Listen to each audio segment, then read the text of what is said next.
Hello everyone and welcome back to my YouTube channel. Today I'm featuring one of the newly released digital stamps by Rachelle Anne Miller. This one is called Special Day Owl and I just find it so cute. Now I'm going to combine it with a pattern paper. I really wanted to use a joyful pattern paper. So I already went into my drawer to decide which I wanted to use so that I could base my colors on that specific kind of pattern paper. Now, concerning the new release, there are several new digital stamps and they are all adorable. And I will be sharing another one on the Rachelle Anne Miller YouTube channel throughout this month somewhere. And I truly enjoyed creating with these digital stamps. They are really adorable and perfect for birthdays, and I always like birthday cards, Christmas cards, you know the deal here. So I was really excited. I love the sentiments, but I wanted to mention something because it's not that because of the sentiments you are obliged to use it. So if you would just prefer the critters or the images, then you just use that. One of the design team members added another bee on the one with the bear. You will see that online, Instagram, Facebook, it's already up there.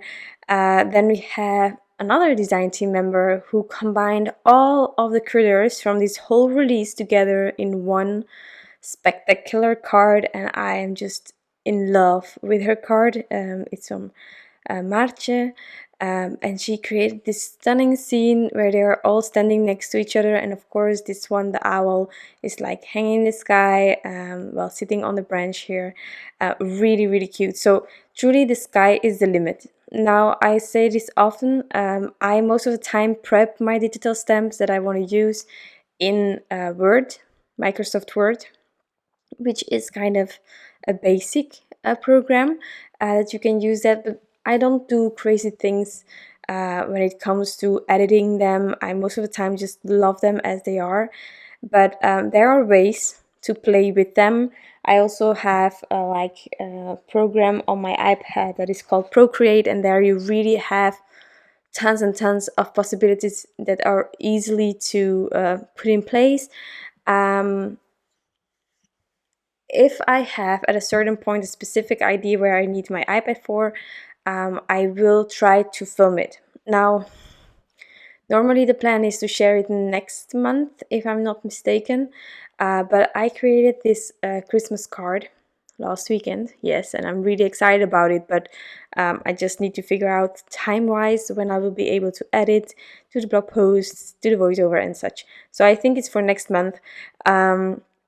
And there I did a tiny adjustment to the digital stamp, and I actually filmed it. So I'm really excited about that. I did it in Word, but it's really a tiny adjustment. So you will see that once I get that video up, how you can easily do that. Also, I'm showing in that video how I always size-wise decide on my digital stamps. I have said it a few times and I will repeat it, but it might be handy just to see it. But I draw, when I edit in a Word document, first of all, I always print two images out on each part of the paper because I don't want to waste any.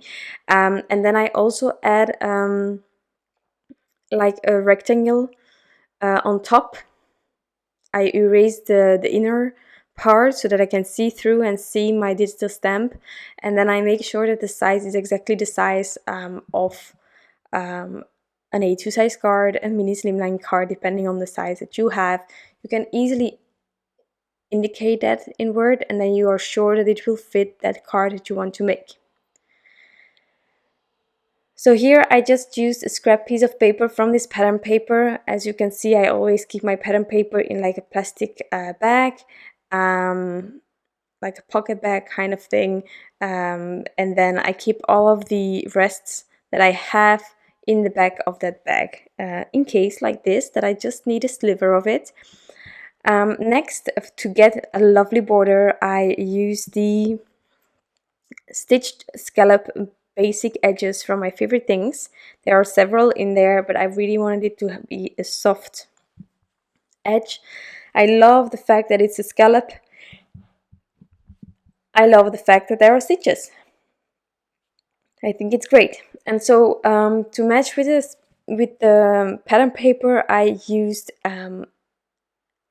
these rainbow colors to color in Special Day. I really love it that these words have all different scripts and that you can color some of them.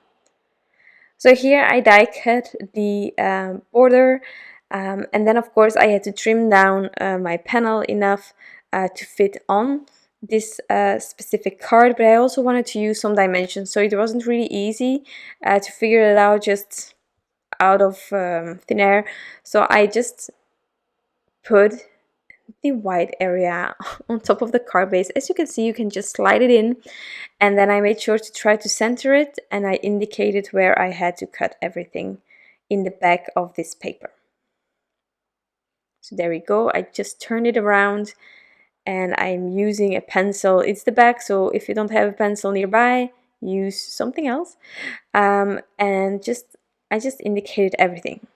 Now the thing is, what I prefer cutting with my trimmer is the side where the card is folding, because you can add this complete piece on top of the card base already and then trim off the excess. But in the past, I trimmed it a bit too far, and so I ruined my card because I went into that fold. So I'm trying to avoid that by just like this, cutting where the fold is, and all of the rest I can easily cut without ruining the card.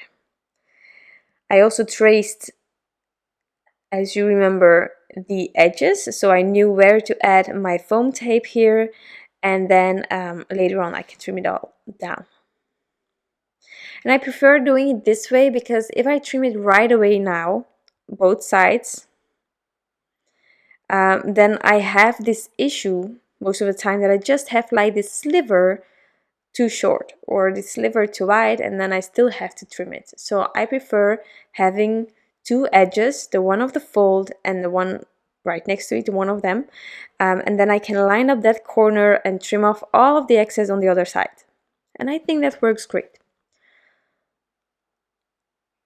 So here I removed all of the backings from the foam tape, and then I'm going to add it. Now there is a ton going on, so I decided on this card to not add any embellishments or things like that. But you can definitely do that if you want to. You can also add glossy accents, for example, which would be wonderful as well. But for now, this is my card. I hope that you enjoyed so far all of the inspiration by the design team, and I really hope that you will be able to craft with these amazing digital stamps. They are so adorable. Thank you so much for being here and taking the time to watch this video. I truly appreciate you all, and I'll be back soon with some new crafty inspiration. Bye!